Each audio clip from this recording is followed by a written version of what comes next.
अब हमने जो चैप्टर स्टार्ट करा था, चैप्टर का नाम है केमिकल रिएक्शन एंड इक्वेशन। हमने इसमें ये समझ लिया था कि भाई केमिकल रिएक्शन होता क्या है, कि भाई दो रिएक्टेंट आपस में रिएक्ट करते हैं, उसके बाद कुछ प्रोडक्ट बनता है तो उसको हम केमिकल रिएक्शन कहते हैं। उसको हम सिंबल से शो करते हैं तो वो केमिकल इक्वेशन बन जाती है। उसके बाद हमने बैलेंस करना सीख लिया इक्वेशन को एक पूरी। अब हम पढ़ेंगे टाइप्स, केमिकल रिएक्शन के टाइप्स पढ़ेंगे। ठीक है। तो सबसे पहला जो टाइप आता है वो आता है कॉम्बिनेशन रिएक्शन। कॉम्बिनेशन रिएक्शन क्या कहता है? It is the reaction in which two or more reactant combine to form a single product. जब दो रिएक्टेंट जैसे ए और बी है, दो से ज्यादा भी हो सकते हैं, तीन से भी ज्यादा हो सकते हैं, जब ये प्रोडक्ट क्या करते हैं, आपस में रिएक्ट करते हैं, तब एक न्यू प्रोडक्ट बनता है। तो इसको पूरी इक्वेशन को हम क्या कहेंगे? कॉम्बिनेशन रिएक्शन बोलेंगे इसको। समझे? जब दो या दो से ज्यादा प्रोडक्ट रिएक्ट करेंगे आपस में और एक न्यू प्रोडक्ट बनाएंगे तो उसको हम बोलेंगे कॉम्बिनेशन रिएक्शन। अब इसका एग्जाम्पल क्या आता है? Burning of coal. ठीक है। अब बर्निंग ऑफ कोल का ये तुम्हें वो दे रखा है इसके अंदर फॉर्मूला, कि कार्बन, कोयला कार्बन ऑक्सीजन के साथ, अब हम जला रहे हैं उसको तो ऑक्सीजन के साथ तो जल रहा है, भाई हवा में ऑक्सीजन है तभी तो जल पा रहा है। तो क्या निकलता है उसमें से? CO2। तो एक टाइप की हो गई है कॉम्बिनेशन रिएक्शन। समझ आया? दूसरा एग्जांपल है फॉर्मेशन ऑफ वाटर। जब हाइड्रोजन और ऑक्सीजन को हम कंबाइन करते हैं, अभी कंबाइन ने हाथ से जोड़ दिया ऐसे कुछ नहीं होता, पूरा एक प्रोसेस करना पड़ता है इसको। ठीक है। तो हमारा क्या बनता है? वाटर। अब ये तुम यहां पे ध्यान से देखना कि ये तो बैलेंस्ड इक्वेशन है, साथ साथ बैलेंस भी करेंगे इक्वेशन, और ये अनबैलेंस्ड इक्वेशन है। H2 यहाँ पे क्या है? यहाँ पे नहीं, ये भी बैलेंस ही है। यहाँ पे सॉरी, ये 2 लग जाएगा तो ये हो गया हमारी बैलेंस इक्वेशन बन गई। समझ आया कॉम्बिनेशन रिएक्शन? तो इसको नोट डाउन कर लो।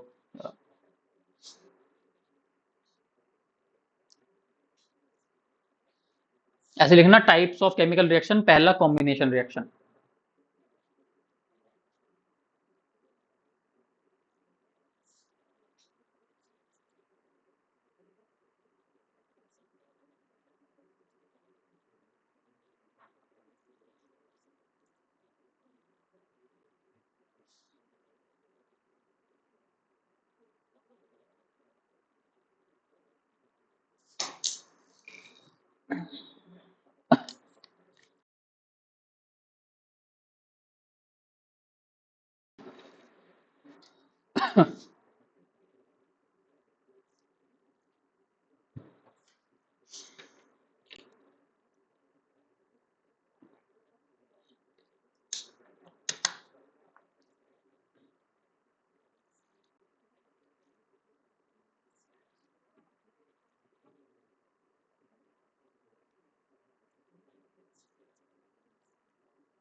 ये फॉर्मेशन वाटर का डाउनलोड कर लिया, राइट। अब हम पढ़ेंगे डीकम्पोजिशन रिएक्शन। पहले क्या कर रहे थे? हम जोड़ रहे थे, कंबाइन कर रहे थे, तो क्या था? कॉम्बिनेशन रिएक्शन था। अब क्या करेंगे? हम तोड़ेंगे, एक सिंगल प्रोडक्ट को तोड़ेंगे, तो उसको हम बोलेंगे क्या? Decomposition reaction. डीकम्पोजिशन रिएक्शन में क्या बोलता है? In this reaction a reactant splits into two or more products. दो या दो से ज्यादा प्रोडक्ट्स में बढ़ जाए तो उसको हम बोलेंगे, एक सिंगल प्रोडक्ट दो या दो से ज्यादा प्रोडक्ट में बढ़ जाए तो उससे हम बोलेंगे डीकम्पोजिशन रिएक्शन। तो जब ए कोई हमारा रिएक्टेंट है, इसको हमने डीकम्पोजिशन रिएक्शन हुआ तो वो बी और सी में बट गया। ठीक है। अब इसके भी कई सारे टाइप हैं, जैसे थर्मल डीकम्पोजिशन। थर्मल डीकम्पोजिशन मतलब क्या होता है? हम बाहर से उसको क्या देते हैं? हीट देते हैं, गर्म करते हैं। जैसे कैल्शियम कार्बोनेट को अगर हम गर्म करेंगे तो कैल्शियम ऑक्साइड प्लस CO2 निकलेगा उसके अंदर, पर उसको हमें क्या करना पड़ेगा? उसको हमें हीट देनी पड़ेगी यहाँ पे।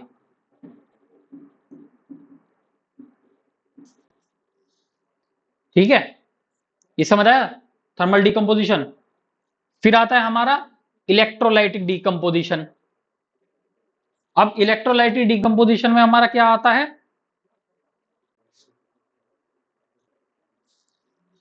ठीक है, अब आता है हमारा, पहला हमने पढ़ा थर्मल डिकम्पोजिशन, अब हम पढ़ रहे हैं इलेक्ट्रोलाइटिक डिकम्पोजिशन। इलेक्ट्रोलाइटिक डिकम्पोजिशन का मतलब इलेक्ट्रिसिटी यूज करना। इसका सबसे बढ़िया एग्जांपल है पानी। जब पानी के अंदर हम इलेक्ट्रिसिटी दौड़ाते हैं, एक हमारे एनसीईआरटी बुक में भी एक क्या है, एक एक्सपेरिमेंट दिया हुआ है। जब हम पानी के अंदर बिजली दौड़ाते हैं तो वो दो गैसेस में बढ़ जाता है, हाइड्रोजन में और ऑक्सीजन में। तो इसका मैं तुम्हें एक एग्जांपल दिखा देता हूं, एक मिनट।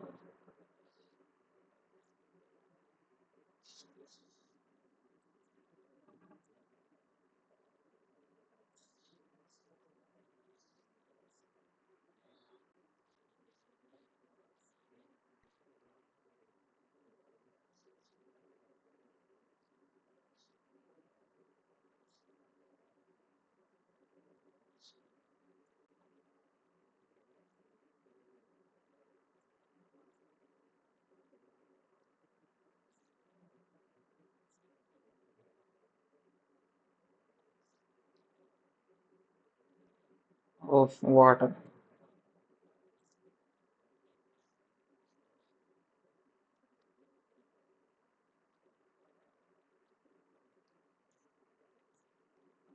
इसमें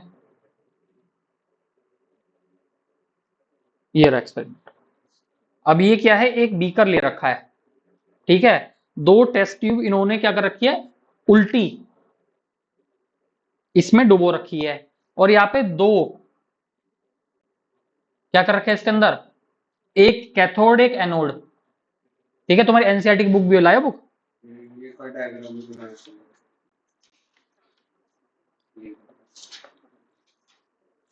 ठीक है। ये दो ग्रेफाइट रोड हमने एक टेस्ट ट्यूब के अंदर, दोनों टेस्ट ट्यूब के अंदर ग्रेफाइट रोड डाल रखी है, और इसको हम बैटरी से जोड़ देंगे। इसके एक बार एक्सपेरिमेंट देखते हैं। अला ये देखो, ये पानी का बीकर लिया, इसने भर के इसके अंदर उल्टे डाल दिए इसके अंदर। अब इसके अंदर क्या होगा, इसके अंदर से जो निकाला ना वो कार्बन वो निकाल रहा है इसके लगाने के लिए। ये इसमें बैटरी से जोड़ दिया, देखो एक एक हर उसके अंदर एक एक डाल देगा, डाल दिया। अब इसमें बैटरी से कनेक्ट कर देगा, ये देखो, ये देखो बैटरी है, बैटरी से कनेक्ट कर दिया। अब देखना एक में तो हाइड्रोजन मिक्स होती रहेगी और एक टेस्ट ट्यूब में ऑक्सीजन निकलती रहेगी, देखो हाइड्रोजन और ऑक्सीजन। अब हाइड्रोजन गैस चेक करेंगे, किस टेस्ट ट्यूब पे हम अगर माचिस लगाएंगे तो जलेगा, तो ये मतलब ये हाइड्रोजन गैस थी उसके अंदर। समझ आया कैसे एक्सपेरिमेंट हुए। तो ये वाला एक्सपेरिमेंट ये वाला था जो मैंने बताया, H2O को और अगर हम इलेक्ट्रोलिसिस करेंगे तो एक टेस्ट ट्यूब में क्या होगा, हाइड्रोजन गैस आ जाएगा, और एक टेस्ट ट्यूब में क्या होगा, ऑक्सीजन गैस आ जाएगा। अब स्कूल में भी कराया ही होगा वो, जैसे दो टेस्ट ट्यूब हो गई, ये दो हमारे क्या इलेक्ट्रोड हो गए, इन दोनों को हमने क्या कर दिया, जोड़ दिया, ये प्लस से माइनस से मतलब बैटरी से जोड़ दिया। तो एक टेस्ट ट्यूब में तो हाइड्रोजन जमा होगी और एक टेस्ट ट्यूब में क्या होगी, ऑक्सीजन जमा होगी। पर हम देखेंगे कि जो हाइड्रोजन है वो ज्यादा है और जो ऑक्सीजन है वो कम है। ऐसा क्यों,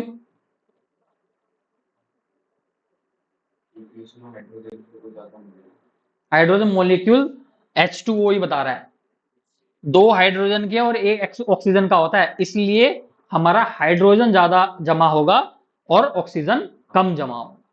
तो इसको हम बोलते हैं decomposition reaction through electrolytic decomposition. समझ आया जी। फिर आता है हमारा फोटोलाइटिक डीकंपोजिशन। फोटोलाइटिक डीकंपोजिशन बस सिर्फ सनलाइट के अंदर हम रख देंगे उसे, धूप के अंदर हम उस चीज को रख देंगे तो उसका क्या हो जाएगा, फोटोलाइटिक डिकम्पोजिशन हो जाएगा। जैसे सिल्वर क्लोराइड को अगर हम धूप में छोड़ते हैं तो उसके अंदर सिल्वर सिल्वर तो पाउडर सा ऐसे रह जाएगा, ठीक है। क्लोराइड की क्या होगी, फ्यूम्स निकलेगी इसके अंदर से,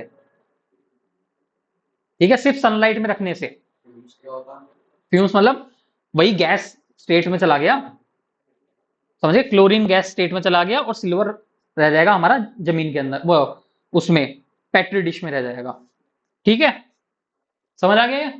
तो ये हमारी हुई क्या हुई, डीकम्पोजिशन रिएक्शन, और उसके टाइप्स डीकम्पोजिशन रिएक्शन के भी। तो इसको हम नोट डाउन कर लो यहां से।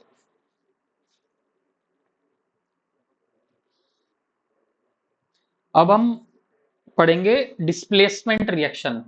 पहले हमने पढ़ा था कॉम्बिनेशन रिएक्शन। कॉम्बिनेशन हम थोड़ा रिवाइज करते हैं, कॉम्बिनेशन रिएक्शन क्या था बताओ।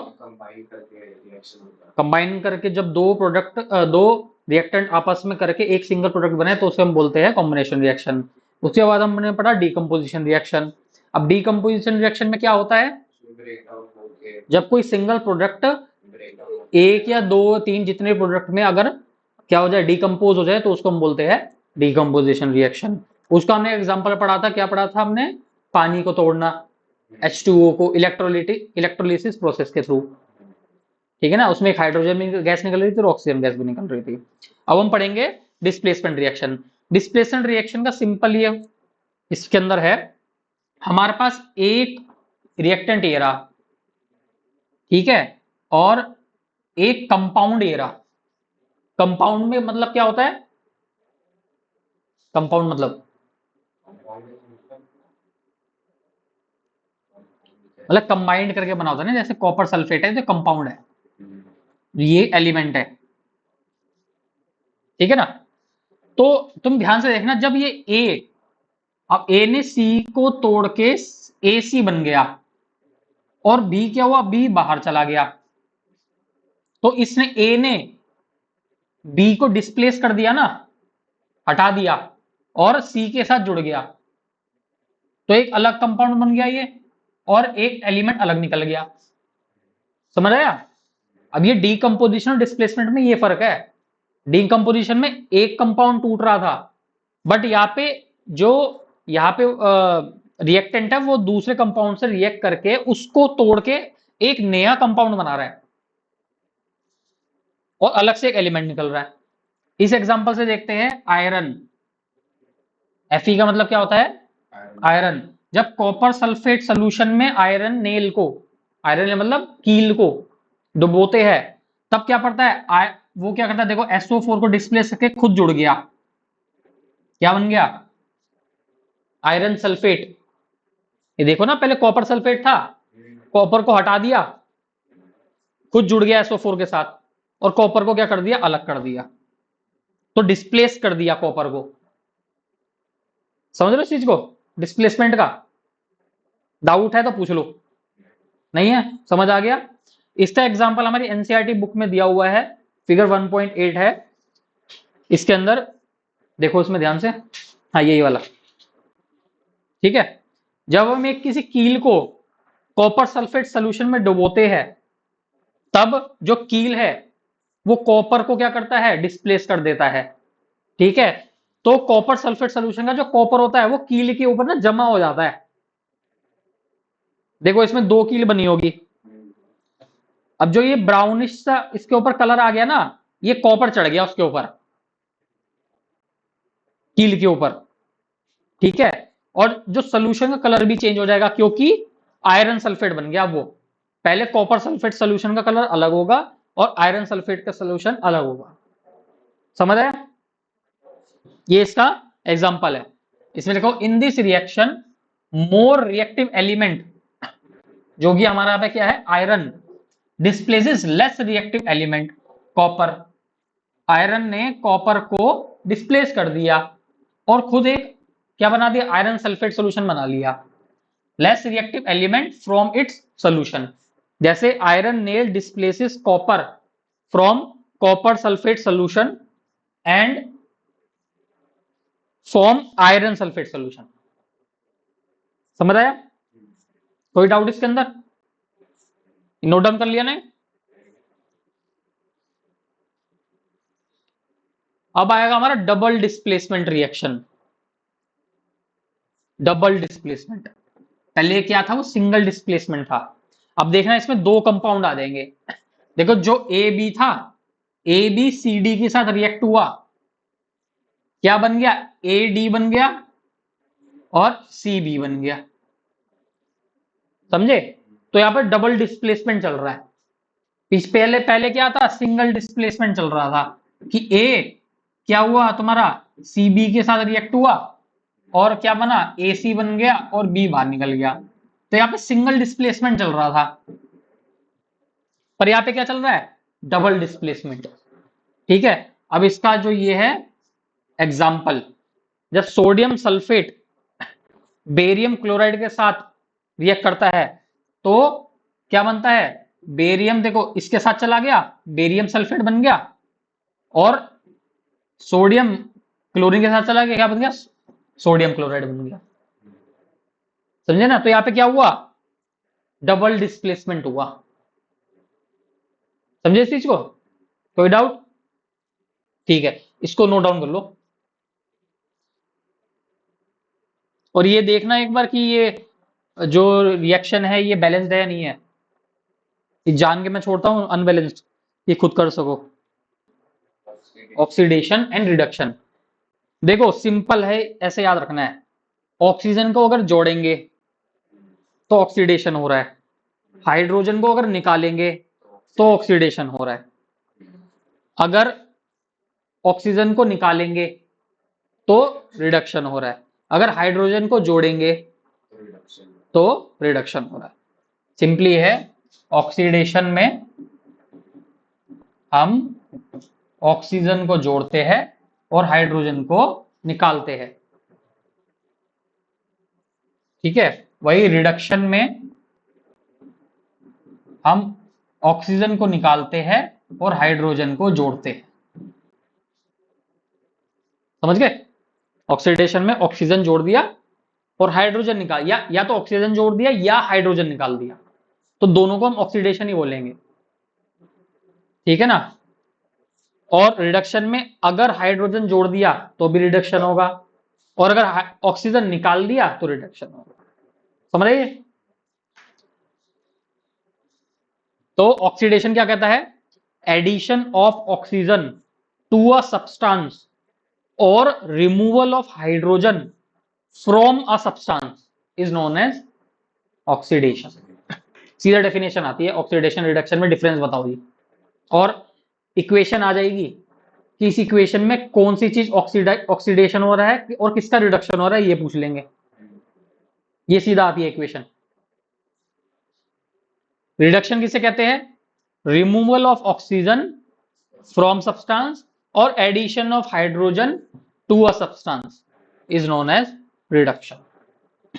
ठीक है, नोट डाउन कर लो ये, ऑक्सीडेशन एंड रिडक्शन दोनों। इस एग्जांपल में कॉपर का क्या हो रहा है, ऑक्सीडेशन हो रहा है। ठीक है, क्या ये बैलेंस्ड इक्वेशन है, तो बैलेंस करो, एग्जांपल लिखो याला, और इसका नाम भी लिखना है कि क्या है ये कंपाउंड।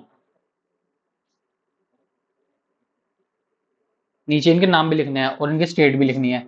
जैसे ये सॉलिड स्टेट में है हमारा, ठीक है, ये गैस स्टेट में है, इसको हम कॉपर बोलते हैं, इसको हम ऑक्सीजन बोलते हैं, इसको हम कॉपर ऑक्साइड बोलते हैं।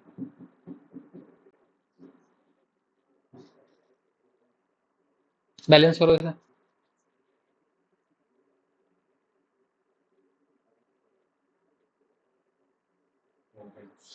हो गया? कैसे हुआ, ये 2 C हो गया, यहाँ पे 2 लग गया और लास्ट में ठीक है। अब इसमें क्या हो रहा है, ये इक्वेशन देखो याली,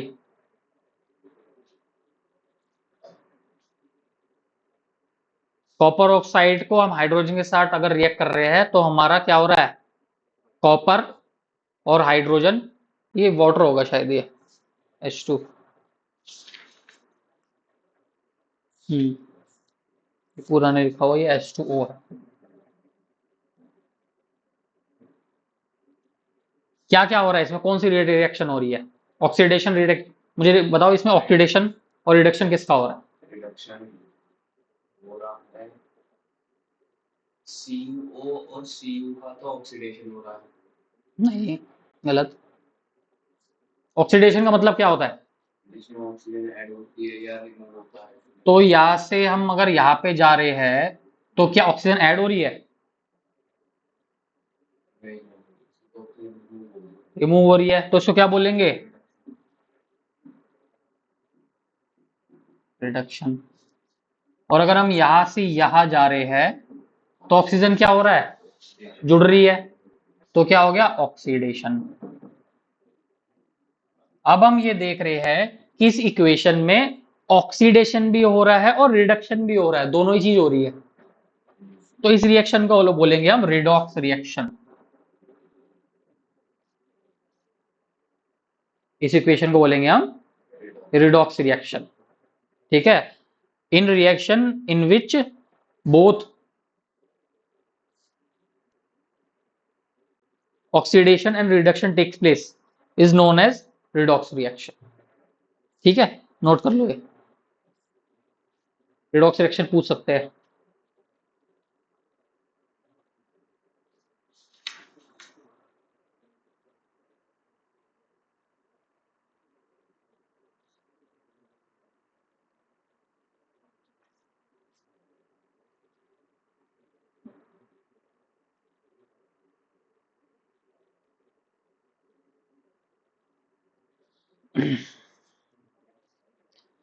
अब हम पढ़ेंगे कोरोजन। कोरोजन का मतलब क्या होता है हिंदी में, हम जनरली क्या बोलते हैं? जंग लगना। जब भी कोई मेटल, जब हम लोहे को बाहर छोड़ देते हैं ऐसी, बारिश में भीगता रहता है लोहा, धूप में सड़ता रहता है लोहा, हवा में रहता है, मतलब एटमॉस्फेयर में रहता है, मतलब ऑक्सीजन के उसमें रहता है, कांटेक्ट में रहता है, तो उसमें हम देखते हैं ना क्या होता है, जंग लगना चालू हो जाता है, परत उसकी उतरनी चालू हो जाती है। ठीक है, तो वो क्या होता है? कोरोजन। जब किसी मेटल को हम एयर, मॉइस्चर, वाटर या एसिड क्या करे, छोड़ दे उसमें, एक्सपोज कर दे उसको, तो क्या होता है? A layer of oxide is form.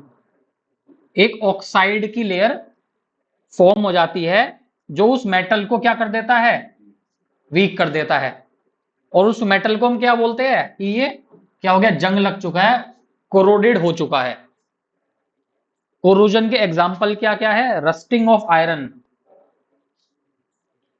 जब चांदी की हम अंगूठियां पहनते हैं, चांदी की क्या कहते हैं, वही चांदी के चम्मच भी होते हैं, चांदी के गिलास भी होते हैं, हम देखते हैं काले पड़ जाते हैं। जो चांदी की चीज होती है काली पड़ती है, वो क्यों पड़ती है? क्योंकि उसका क्या होता है? कोरोजन होता है सिल्वर का, चांदी का। वो काली इसलिए पड़ती है क्योंकि उसका क्या हो रहा होता है? कोरोजन। आपके पीतल के बर्तन डार्क से ग्रीन कलर के हो जाते हैं ना, पड़े पड़े, तो क्यों होते हैं वो? कोरोजन की वजह से। फिर हम साफ करते हैं तो उसके ऊपर की वो लेयर हट जाती है। ठीक है ना। अब हम कोरोजन को रोक कैसे सकते हैं? भाई उसको हम पेंट कर दे। भाई दादा परदादा पिताजी तो बोलते हैं ना कहीं तो कि भाई इसका पेंट कर दे नहीं तो जंग लग जाएगा। तो उसको पेंट कर दो। अगर पेंट कर देंगे तो ना वो पानी से कांटेक्ट में रहेगा ना हवा के कांटेक्ट में रहेगा, तो जंग उसमें नहीं लगेगा। उसको ग्रीसिंग कर दे, भाई उसको ग्रीस लगा दे। गैल्वेनाइजेशन, गैल्वेनाइजेशन का पता है मतलब क्या होता है? जिंक की कोटिंग।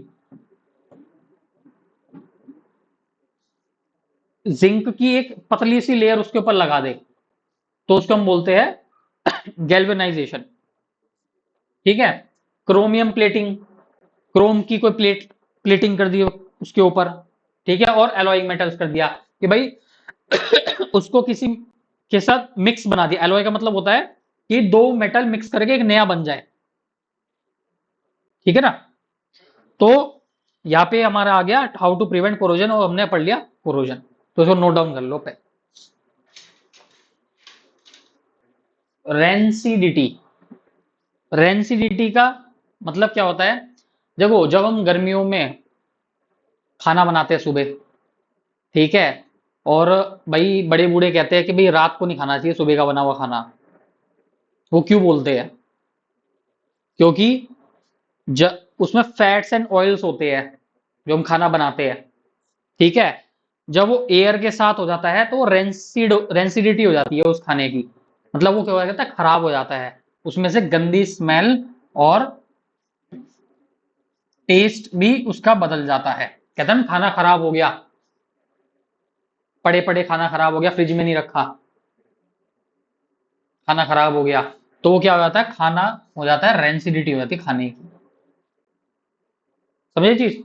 रेंसिडिटी का मतलब क्या है? The oxidation of fats and oils when exposed to air is known as rancidity। उस खाने का क्या हो जाता है, ऑक्सीडेशन हो जाता है, जिसकी वजह से उसमें से गंदी स्मेल और स्वाद भी उसका चेंज हो जाता है। समझे? इसको बोलते हैं रेंसिडिटी। अब रेंसिडिटी को हम रोक कैसे सकते हैं? एंटीऑक्सीडेंट्स डाल के, फ्रिज में खाना रख के, ठीक है, और एयर टाइट कंटेनर्स में, जिसमें उसको हवा ना लग सके खाने को, उसमें हम पैक करके रखेंगे। जैसे हम नमकीन है, नमकीन को हम एयर टाइट जार में रखते हैं तो सही रहती है, पर खुली छोड़ दे तो क्या हो जाती है, सील जाती है और कुछ टाइम बाद तो वो खराबी हो जाती है, ठीक है। तो उसका क्या हो जाता है, ऑक्सीडेशन हो जाता है उसका। तो उसको एयर टाइट कंटेनर्स में रखो। हम चिप्स खाते हैं लेज के, जब हम फोड़ते हैं तो बहुत तेज आवाज आती है, हवा, हम कहते हैं हवा भर रखी है जी, इसमें तो कुछ है ही नहीं। वो जो हवा होती है ना, वो नाइट्रोजन गैस होती है। वो नाइट्रोजन गैस क्यों भरते हैं? जिससे उसमें मतलब क्योंकि नाइट्रोजन गैस किसी से रिएक्ट नहीं करती, किसी भी चीज से रिएक्ट नहीं करती है नाइट्रोजन गैस, तो इसलिए वो फूड होता है वो प्रिजर्व रहता है उस तुम्हारे लेस के पैकेट में, ठीक है।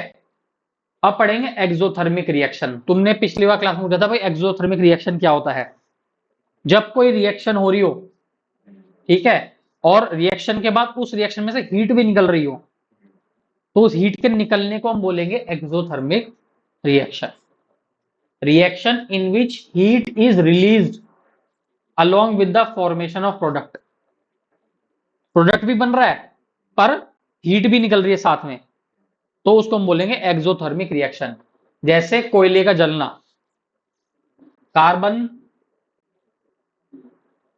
को हमने जलाया तो CO2 प्लस हीट निकलेगी। जब हम हाथ सेकते हैं कोयले पे तो हीट लगती है ना हाथ में, तो वो यही हीट होती है, और CO2 भी निकलता है। तो इसलिए मैंने तुम्हें पिछली क्लास में बताया था कि अंगीठी को बंद कमरे में नहीं रखना चाहिए, जिसकी वजह से डेथ भी हो सकती है। न्यूज में काफी आता है सर्दियों में कि भाई इतने लोग एक्सपायर हो गए, वैसे हो गए। वो क्यों होता है? क्योंकि उनको पता नहीं होता कि कार्बन को अगर हम जलाते हैं तो कार्बन डाइऑक्साइड निकलता है, और जो कार्बन डाइऑक्साइड है वो हमारे लिए जहर है। समझ गए? Burning of natural gas, natural gas मतलब जैसे सीएनजी हो गई, मिथेन हो गई। सीएनजी से गाड़ी चलती है, गाड़ी के एग्जॉस्ट से क्या होता है, गर्म होती है, तो क्या होता है, हीट निकलती, ठीक है। अब हमारा आगे एंडोथर्मिक रिएक्शन। एंडोथर्मिक रिएक्शन जिसमें हमें हीट देनी पड़ती है, तभी वो रिएक्शन होगा, नहीं तो नहीं होगा। अगर हम कैल्शियम कार्बोनेट को गर्म करेंगे तो कैल्शियम ऑक्साइड और कार्बन डाइऑक्साइड में बढ़ जाएगा, कार्बन डाइऑक्साइड निकलेगी गैस के फॉर्म में। और ऐसे वो था CO2 वाला एग्जांपल, हाँ उसमें जैसे हीट लिख के दिखाया था, हाँ तो इसमें भी लिख हाँ, के इसमें भी हीट लिखो साथ में, हीट उधर लिखा जाएगा ना इसमें CO3 के साथ। यहाँ पे ऊपर, हाँ इसमें हीट नहीं, इसमें यहाँ पे लिखा जाएगा, ये जो बीच का है ना, हम यहाँ पे हीट दे रहे हैं, इसको हीट दे रहे हैं, तो ये इसमें बट गया। यहाँ पे हम H2O को मैंने बताया था, तो हम यहाँ पे क्या दे रहे हैं, इलेक्ट्रिसिटी दे रहे हैं, तब वो जाके हाइड्रोजन और ऑक्सीजन में बट रहा है। समझ गए ना? तो यहाँ पे हमने हीट दिया तो क्या हो गया, एंडो। हीट निकल रही है तो क्या हो गया, एक्सो। सिंपल सी चीज है। एक्सो को हम ये भी याद करते हैं, एक्सो मतलब एग्जिट, बाहर निकलना, तो हीट निकल रही है। ठीक है, तो नोट डाउन कर लो ये। इससे पहले का कर लिया था नोट डाउन, कौन सा? ये रेंसिडिटी कर लिया, हाँ, ये नहीं करा होगा, स्टोर फूड एडेड कंटेनर ना, ये कर लो।